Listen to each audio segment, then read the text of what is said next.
For those of you who know me, you know I'm a huge Elric fan. No, not Elric from Full Metal Alchemist. I'm talking about the original Elric, the Sword and Sorcery character written by Michael Moorcock. The one, if you read Sword and Sorcery, he's one of the top 3 tiers, along with Conan and Fafhrd the Grey Mouser, however you want to rank it. Now, how much of a fan I am? Well, I'm not going to claim I have every single thing of Moorcock's work about it, but I have quite a collection. On Elric alone, well, let me show you. So here you see a majority of the works of Elric I have in books and comic format.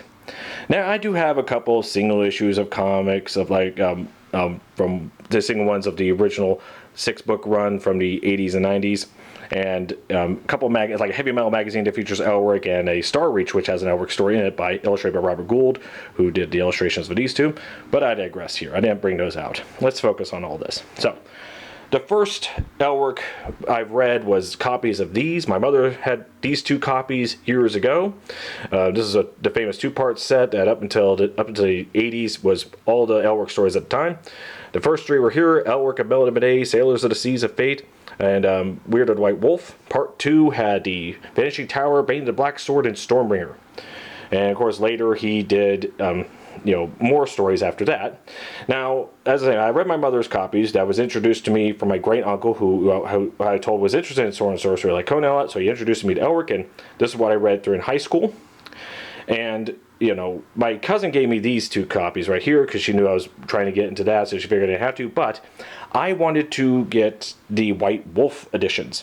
White Wolf, yes, White Wolf Publishing that did Vampire the Masquerade, War of the Apocalypse, Mage Ascension, all that. Outside of role-playing games, for a time they were publishing novels and all that, trying to be an actual publishing company.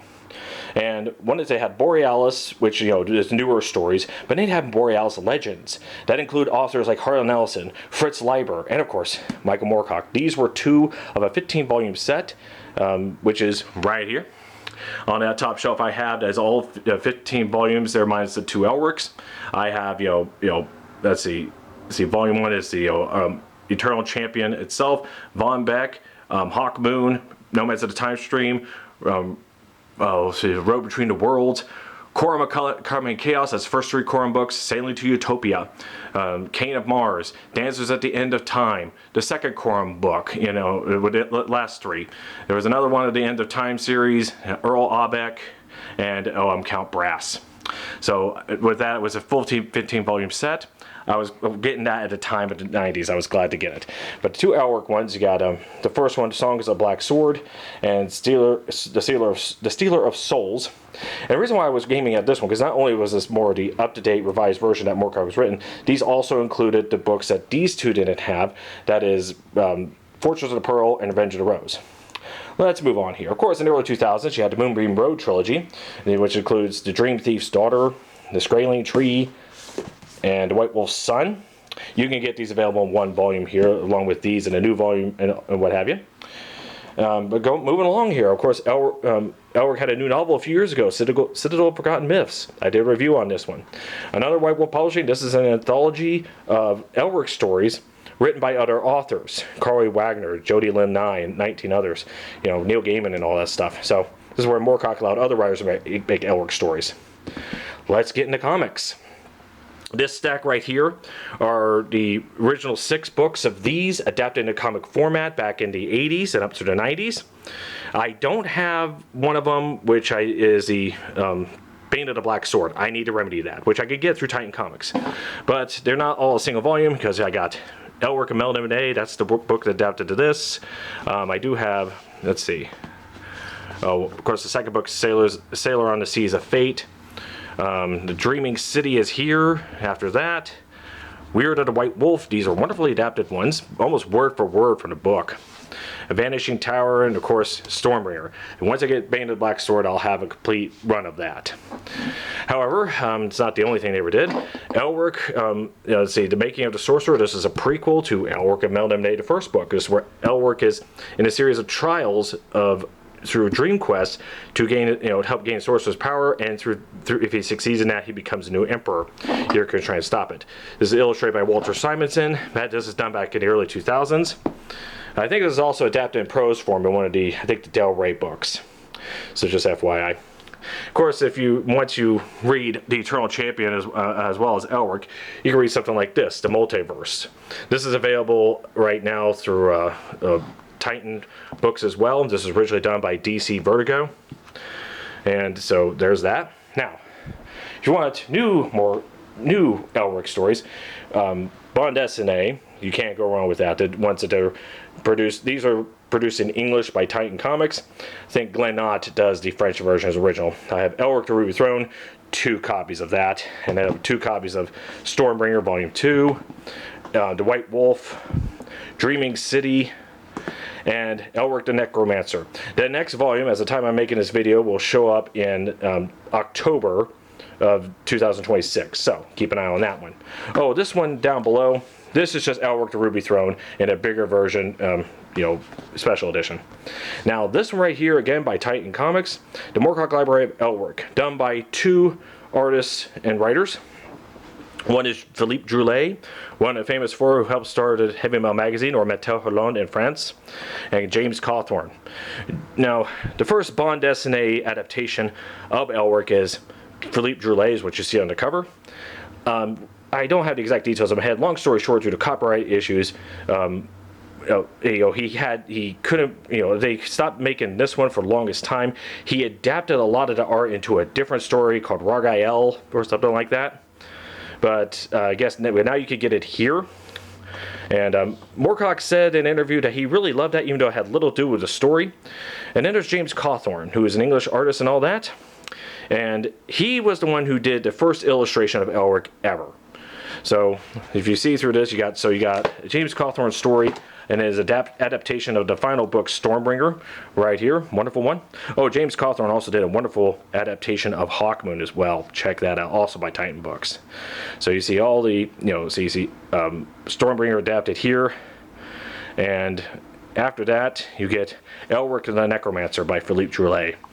And this is just art that hardly anyone ever does anymore. We need to get back into that. I know it takes a while to do something like this, but oh, is it worth it? It's eye-catching, beautiful scale, what have you. Check that out. So, with all that said, yes, and of course I have the paperback here of Elric, Elric at the End of Time, which is an anthology book involving an Elric story and several other non-Elric related stuff. Oh, fun fact, there's a YouTube video where a guy makes a replica of this exact version of Stormbringer. Check that out if you can. And so I was such an Elric fan at the time, got into the series, and the Eternal Champion in general, but with Elric in particular, I made my own makeshift bookmark. This is just a cut up index card and a picture of Brahms' rendition of Elric that he did for Tales of the White Wolf. I found this picture through a Science Fiction Book Club catalog, which shows this as advertising the book. So since it was a simple catalog, I just cut, when my mother was done with it, I just cut this out and glue sticked on. Nothing much, but when I read an Elric book or something like that, this is the bookmark I use. So yes, I'm an Elric fan.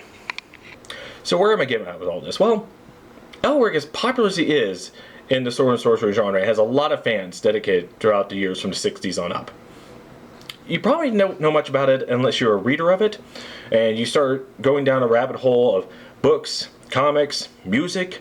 Yes, he did Hawkmoon, and Michael Moorcock did Elric and Eternal Champion based songs through Hawkmoon and Blue Oyster Cult. There have been miniatures made, like the ones I paint.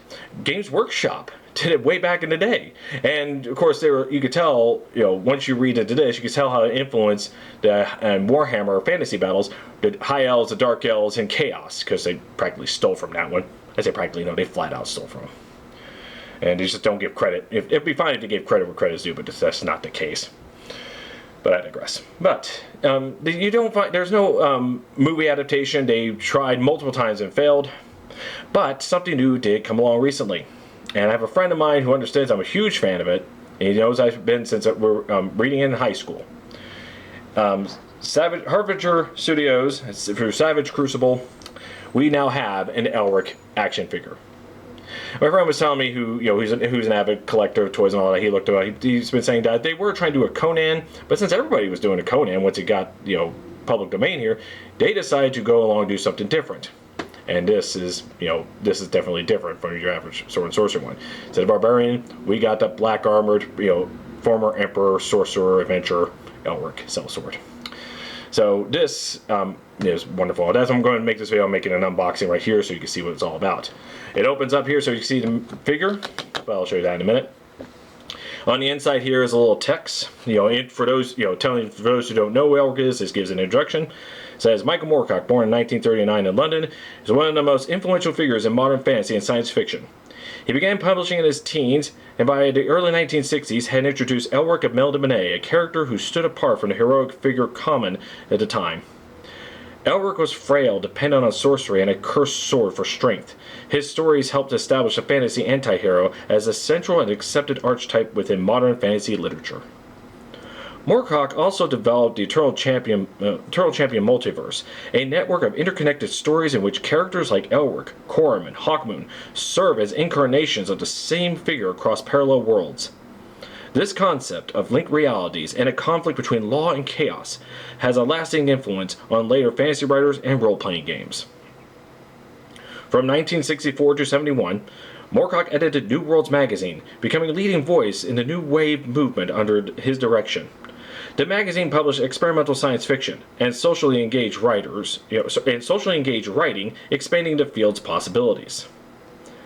His output has remained wide-ranging. In addition to his fantasy cycles, Moorcock has written science fiction, historical novels, and literary fiction, including Mother London, shortlisted for the White Bread Prize, and the Pyatt Quartet. He's also collaborated with musicians, contributing lyrics concept to bands such as Hawkwind and Blue Oyster Cult, as I said earlier. Recognized with awards including the World Fantasy Award and the title of SFW Grandmaster in 2008, Moorcock has seen as both an innovator and a writer who has bridged the gap between popular and literary traditions. His career demonstrates a commitment to challenging conventions while attempting to expand the possibilities of imaginative writing. So, yeah. So once you go in that rabbit hole, you can see how far his influence has been. I think in an interview, to paraphrase him, he's one of those that, you may not find his writing great, but he has improved over the years, especially the early stuff. This is, Elric is straight pulp from its beginnings. But you can see how Moorcock has evolved as a writer through later stories. It's one of those questions of, should you be a good writer with bad ideas or a bad writer with good ideas? And I think he said he'd take the latter. And for one way or the other, however you want to view it, let's take a look at the Elric action figure. So let's open it up here and see what you would see if you're a type of person that likes leaving in a package, and here you go. Elric and a lot of all the accessories he needs. Elric in his famous black armor. You have one head without a helmet, of course one head with a helmet.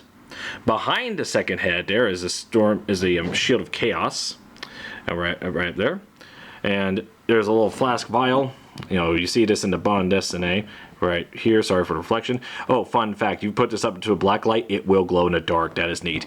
Two separate hands on how to carry the sword. And there's another helmet down here. There's Stormbringer on the side. There's one on his back. There's a cloak on behind here, and right on the bottom here is a little mystery pack weapon here. We're going to open it up and see what this is. Oh, and there's a second pair of hands as well. Okay, so taking out the package here, let's take a closer look of all the details of Elric out of the package. Okay, so here we have Elric. I put the Stormbringer sword in one of his hands. He does have another one. Now you can view it two ways. This could either be Mournblade, the sister blade to the Stormbringer, which has the exact same powers of stealing souls from its victims and giving the energy to the owner. And, both are cursed blades. And he's got the Arcturus Ring, the Ring of Emperors, that is a key to a lot of his sorcerer's powers and stuff like that. The Horn of Fate, a very important item in the Stormbringer volume, the last story of Elric. He has 3 sets of hands with different poses on it. I'm not switching that out. Now he does have separate heads. You see, you have the bear head, as you can see right here, and yes, albino. And if you look closely, you won't be able to see it here, but he does have the crimson eyes that he's famous for. The other head sculpt is this one, where he's wearing his famous winged helm. And there's this one right here, a head that you don't read in any description of the Elric stories. But with these guys, they put in random stuff like this that works. So in case you just want to, play with a generic fantasy figure, not necessarily strictly Elric, you can swap that out. He comes with a cloak. like here. I'm not going to attach it on here. I'm just going to roughly put it on. The sword, the sword in the back kind of gets in the way, but you kind of get an idea when it's put it all together. I know it looks like a Dracula cape. Now, it does have ball and socket joints articulation at the bottom here, but it doesn't seem to move that well. I'm not going to fiddle with that. So I'm just going to hold it like this. Of course, the Shield of Chaos, also from the last book, Stormbringer, which can deflect all chaos powers. You can look at the back here. You can see a sort of bendable strap right here and a more solid piece, where you can just slip it on like so. You know, I'm not going to get too far into that, but it serves beautifully. And now, here's the thing about when my friend told me about Savage Crucible. In addition to what you get here, like the horn helmet that's not related to Elric, they also give you an extra weapon. It comes in a little Ziploc bag like this, and here it is.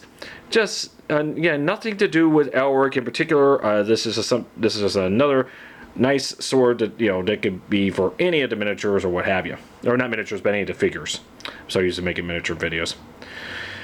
But again, it's a nice design, not over the top, no extra blade, you know, extra Sharpie bits like a Games Workshop, you know, sword and all that, or Ball Ninja, you know, weapons, things like that. Just a nice, simple sword that looks like it's practical in real life. If you made something like this, it'd be a nice, good, solid blade. And, you know, I just say it just works, you know. Now, I have looked around. It looks like the same company that's doing this, Harvenger Studios, is also doing Fafhrd Grey Mauser, and maybe in the future they'll get to other Eternal Champions, because if you're going to have an Elric and people like it enough, you might as well go through Hawkmoon, Corum, maybe even a Ricochet. I know they're later along this year, or not, you know, later, you'll have a, you know, Frank Frazetta's Death Dealer, not Moorcock related, but heck, you know, you can't go wrong with that. So there you go. Thank you, Mark, for providing me with this. I consider this a late Christmas, late birthday present right here. This was to come out around December, but it got delayed. But I'm glad it's out now. And for you Elric fans, you can't go wrong with this. This is something a lot of us have been waiting for a long time.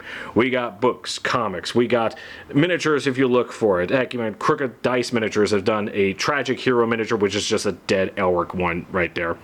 And but never has there been an action figure one. So this is the first one we ever had. And if you fans, you know, we've had statues even, but not an action figure. And here, we can't be disappointed with that. Maybe they'll make future variants of Elric, and, you know, outside the black armor and such like that. But we'll never know. So, Elric of Melnibone by, you know, Harvenger Studios through their Savage Crucible line. Get it if you can. The last time I checked, time making this video, they were sold out. That said coming soon. So hopefully they're making more and get more shipped in, and you can get get one for yourself. But until then, thank you for watching, and you have a nice day.